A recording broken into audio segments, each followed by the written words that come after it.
오늘 우리 시대는 질문이 넘쳐납니다. 인터넷을 열면 수많은 신앙을 가진 사람들이 신앙에 관한 날카로운 질문을 쏟아냅니다.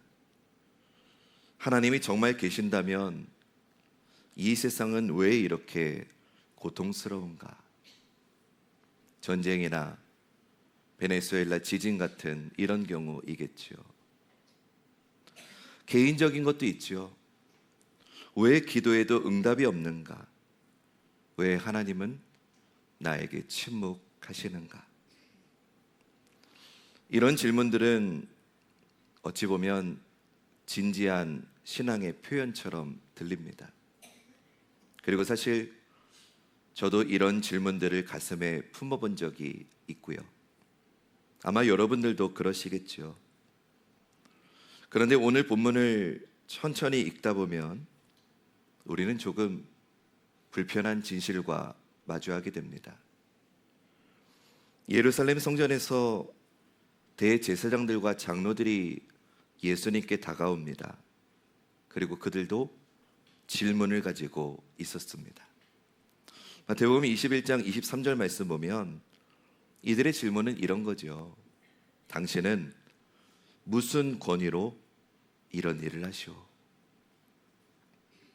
예수님이 성전을 뒤집어 엎으시고 정화하시는 일, 또 무화과 나무를 저주하시는 일을 보면서 이들이 지금 이렇게 질문하는 겁니다. 당신은 무슨 권위로 이런 일을 하시오? 질문 표면만 보면 충분히 합리적인 질문 같습니다. 그런데 예수님은 그 질문에 직접 답하지 않으십니다. 도리어 그들에게 역질문을 던지십니다. 그리고 그 순간, 주님이 역질문을 던지시는 그 순간 그 질문자들의 숨겨진 속내가 고스란히 드러납니다. 여기서 우리는 오늘 설교 전체를 관통하는 한 가지 질문을 마주하게 됩니다.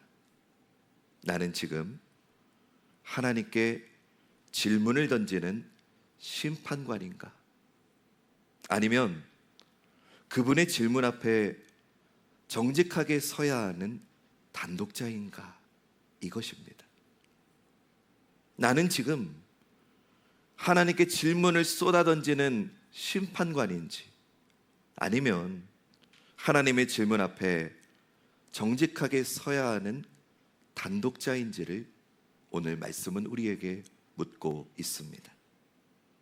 사랑하는 여러분, 이것은 남의 이야기가 아닙니다. 이 질문은 오늘 이 자리에 있는 우리 모두를 향한 것입니다. 함께 본문 속으로 들어가 보겠습니다. 대제사장들과 장로들의 물음은 언뜻 보면 종교적인 것처럼 보입니다. 그러나 그 저변에는 자기네들의 기득권을 지키려는 욕망이 있었죠. 예수님을 자신들의 기준으로 검증하고 통제하려는 교만이 깔려 있었습니다. 그들에게 예수님은 권위의 출처를 해명해야 할 피의자였을 뿐입니다. 그리고 자신들은 그것을 판가름하는 심판관의 모습을 지금 하고 있습니다. 이 장면을 다시 한번 말씀드릴게요. 지금 이들에게 예수님은 권위의 출처를 해명해야 되는 피의자 신분입니다. 그리고 자기네들은 그것이 옳고 그른지를 판가름하는 심판관의 자리를 지금 하고 있습니다. 이 구조는 오늘 우리 안에도 동일합니다. 하나님, 왜 제 기도에 응답하지 않으십니까? 하나님, 왜 저에게 이런 고통을 허락하십니까? 이런 질문 자체가 나쁜 건 아닙니다. 시편 기자도 이렇게 기도했고요. 욥도 이렇게 기도했고요. 예레미야도 사실은 하나님께 이렇게 따져 물었습니다. 하나님은 그런 우리의 솔직한 울부짖음을 외면하시지 않습니다. 그러나 이런 질문이 하나님께로 진실하게 나아가려는 몸부림이 아니라 내 안에서 하나님을 밀어내기 위한 방어막이 될 때 문제는 시작됩니다. 인간의 가장 깊은 교만은 하나님을 내 이성의 법정 앞에 세우고 나를 납득시켜 보라고 요구하는 겁니다. 다시 말씀드릴게요. 인간의 가장 깊은 교만은 하나님을 내 이성의 법정 앞에 세워놓고 하나님 왜 이런 건지 나를 좀 납득시켜 보세요라고 요구하는 게 인간의 가장 깊은 교만입니다.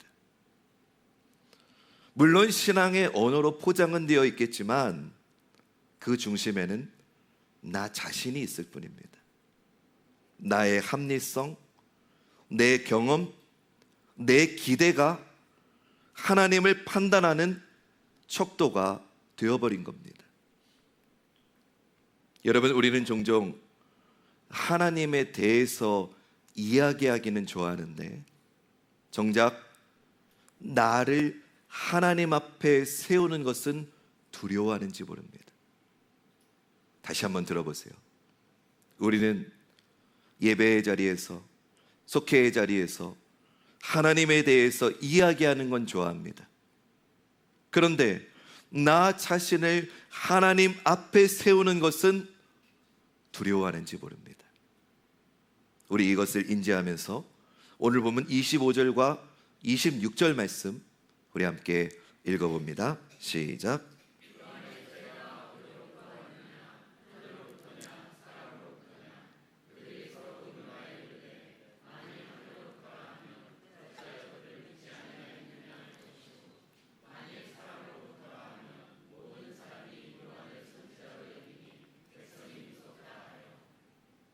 예수님은 네가 도대체 무슨 권위로 이런 일을 하느냐는 그들의 질문을 맞받아치십니다.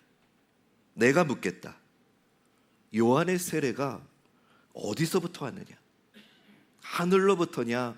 사람으로부터냐? 물으십니다. 여러분, 이건 단순한 반격이 아닙니다. 예수님은 이 질문으로 너희들이 정말 답을 몰라서 묻는 것이냐? 아니면 알면서도 외면하려고 지금 이러고 있는 것이냐는 걸 드러내시는 겁니다. 이 말씀 좀 띄워주세요. 지금 이들의 내부 회의하는 걸 여러분 보십시오. 이러지도 저러지도 못하는 겁니다. 요한이 하늘로부터라고 하면은 왜 그를 믿지 않았느냐라고 할 것이고, 그가 사람으로부터라고 하면 그를 선지자로 알고 있는 백성이 무섭다고 지금 내부 회의를 하고 있습니다. 이 말은 뭘까요? 그들은 사실 진리를 충분히 알고 있었던 겁니다. 요한이 하늘 아버지로부터 온 사람이라는 걸 그들도 알고 있었던 겁니다. 그리고 그 요한이 증거한 이 예수님이 하나님의 아들 그리스도라는 것을 그들도 알고 있었던 겁니다. 그러나 그 알문, 자기네들의 삶의 변화를 요구했기에 그들은 그것이 두려웠던 겁니다. 우리 이것을 인지하면서 27절 본문 읽어보겠습니다. 시작.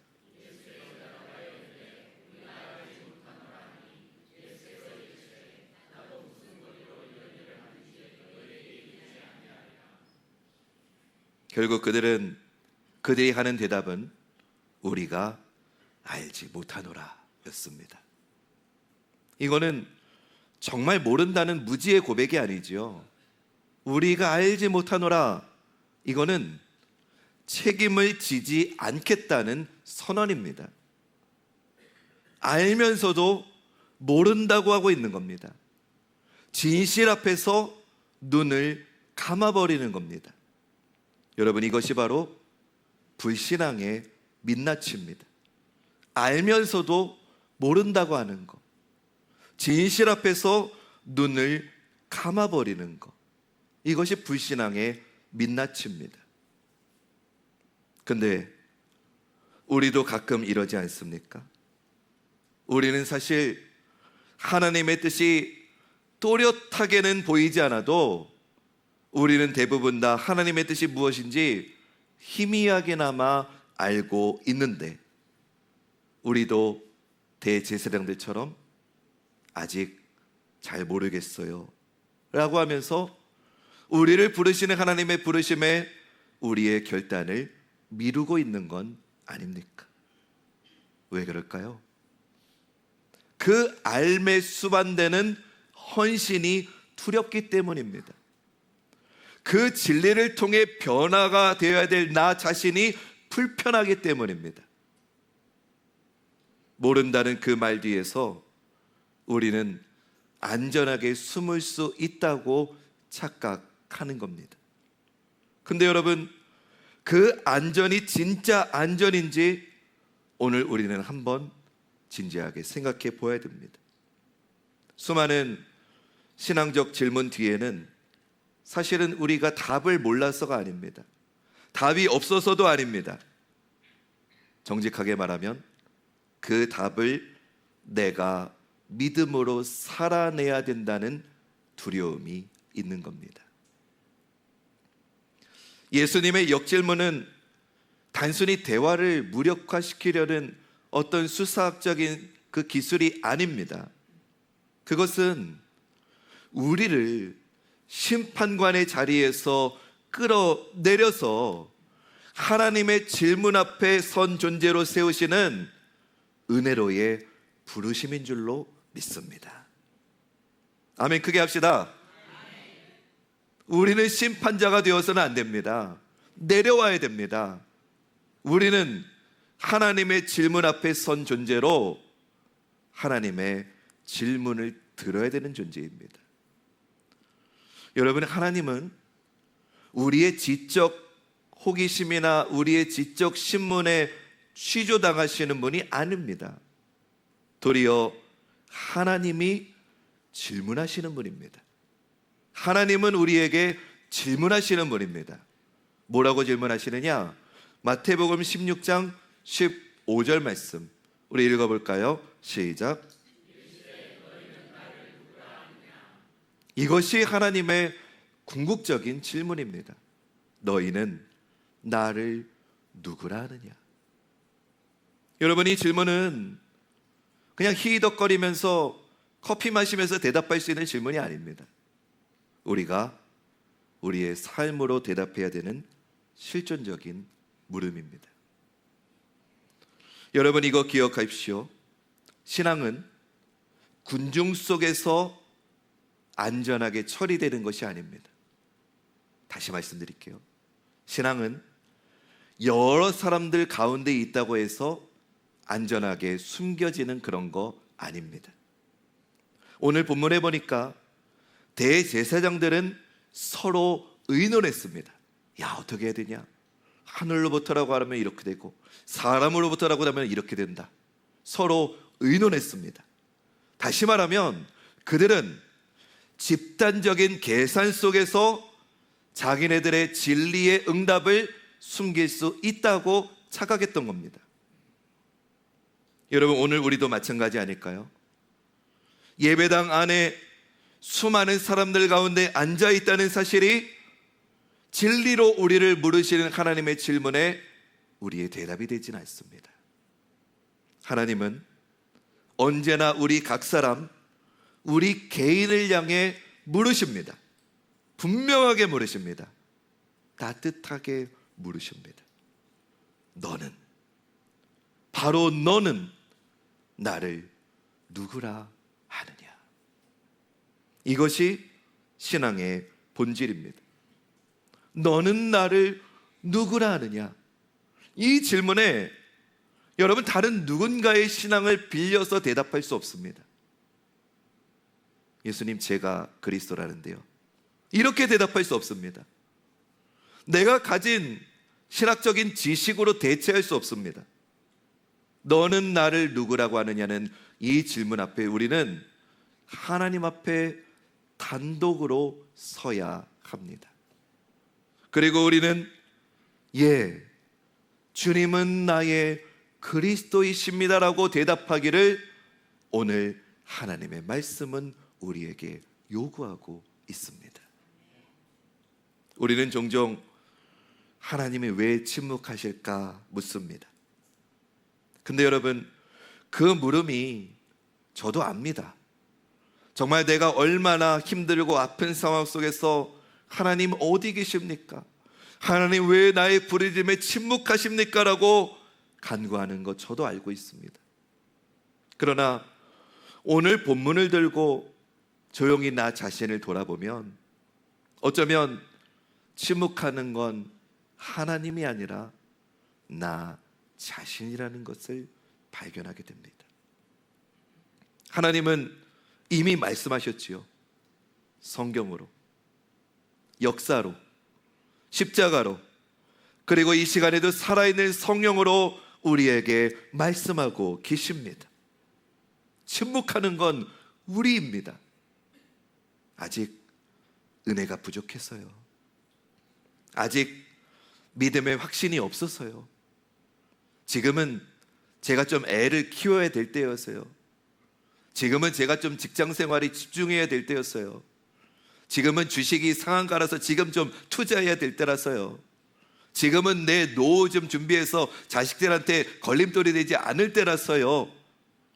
이런 말 뒤에 숨어서 우리는 하나님의 분명한 부르심 앞에서 오늘 본문 속의 대제사장들처럼 우리는 알지 못하노라, 이것을 반복하고 있는지도 모릅니다. 오늘 조용히 나 자신을 돌아볼 수 있기를 바랍니다. 사랑하는 여러분, 하나님은 침묵하지 않으십니다. 다만 우리가 그 하나님의 부르심에, 우리를 부르시는 그분의 음성에 답하기를 두려워하고 있을 뿐입니다.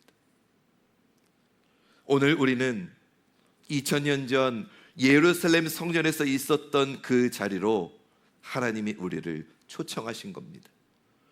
대제사장들이 예수님을 향해서 무슨 권위로 이런 일을 하냐고 물었던 그 자리, 예수님이 역으로 내가 한번 물어보겠다라고 물으셨던 그 자리로 지금 우리를 부르고 계시고 우리는 지금 그 자리에 서 있는 겁니다. 근데 여러분이 이상하지 않습니까? 우리는 종종 하나님이 침묵하신다고 느낍니다. 기도에도 응답이 없는 것 같고 목 놓아 울부짖어도 메아리만 돌아오는 것 같아 답답합니다. 근데 오늘 하나님의 말씀은 우리에게 조용하지만 분명하게 말씀합니다. 침묵하는 건 하나님이 아니라고 말입니다. 그분은 이미 말씀하셨고 그분은 지금도 말씀하고 계시다고 말입니다. 지금 이 순간에도 하나님은 우리 한 사람 한 사람에게 물으십니다. 너는, 바로 너는 나를 누구라고 하느냐? 여러분, 이 질문은 직분을 얻기 위한 교리 시험이 아닙니다. 오늘 점심은 뭐야? 우리 나가서 먹을까? 우리 커피 마시러 갈까? 이런 희적거리는 대답이 아닙니다. 너는 나를 누구라고 하느냐는 이 질문은 내일부터 시작되는 여러분의 일상의 아침을 묻는 질문입니다. 여러분이 삶에서 맺고 있는 다른 사람과의 관계를 묻는 질문입니다. 여러분들의 통장이, 여러분들의 지갑이 어느 방향을 향해 쓰이고 있느냐는 물음입니다. 오늘 여러분 마음속 가장 은밀하게 숨겨있는 그 두려운 부분을 향한 하나님의 질문입니다. 너는 나를 누구라고 하느냐? 이 질문을 다시 바꾸어 볼까요? 너의 삶의 자리 가운데 나는 무엇이냐? 너의 가정에서, 너의 직장에서, 너의 서 있는 삶의 자리에서 나는 무엇이냐? 하나님의 이 질문 앞에서 여러분, 우리도 이 본문 속 대제사장들처럼 우리가 알지 못하노라 이렇게 비겁하게 회피할 수도 있겠지요. 그러나 그 회피는 우리를 결코 자유롭게 하지 못합니다. 오히려 우리를 더 좁고 답답하고 어두운 감옥으로 몰아갈 뿐입니다. 알면서도 모른 채 하는 것, 그것이야말로 우리 인생이 괴로운 이유일 겁니다. 저는 오늘 여러분들이 너는 나를 누구냐 물으시는 하나님의 질문에 예, 주님은 나의 그리스도이십니다라고 고백할 수 있기를 주님의 이름으로 축원합니다. 여러분, 이 질문은 여러분의 인생을 불안하게 만드는 게 결코 아닙니다. 도리어 오랫동안 여러분들이 혼자 짊어지고 있던 짐을 내려놓는 출발이 될 겁니다. 심판관의 자리 얼마나 무겁습니까? 얼마나 외로운 자리입니까? 나 스스로 모든 걸 판단해야 되고, 나 스스로 모든 걸 결정해야 되고, 나 스스로 인생의 모든 무게를 납득해야 되는 그 자리에서 이제 그만 내려오라고 주님은 우리를 부르시는 겁니다. 오늘 이 예배가 끝나고 교회 문을 나서는 순간부터 여러분의 삶 가운데 주님이 다시 물으실 겁니다. 여러분의 가정에서, 여러분의 직장에서, 여러분이 홀로 있는 방 안에서 물으실 겁니다. 너는 나를 누구라 하느냐? 그때 주님은 나의 그리스도이십니다라고 고백하는 것, 그것이 신앙입니다. 그 고백의 매일매일의 걸음이 저와 여러분, 우리를 하나님께로 가까이 이끌 것입니다. 대제사장들은 이날 예수님의 질문에 입을 닫고 되돌았었지요. 그러나 오늘 우리는 그들과 다른 선택을 할 수 있습니다. 아니, 오늘 이 자리에서 우리가 다른 선택을 하라고 하나님은 오늘 우리를 부르고 계십니다. 사랑하는 여러분, 하나님을 심판하려는 자리에서 내려오십시오. 그리고 이제는 너는 나를 누구라 하느냐 물으시는 주님의 질문 앞에 여러분 홀로 서 보십시오. 그 순간이 여러분의 진정한 예배가 시작되는 자리가 될 줄로 믿습니다. 그 순간이 여러분들이 그토록 찾아 헤매던 참된 평안이 열리는 첫 걸음이 될 것입니다.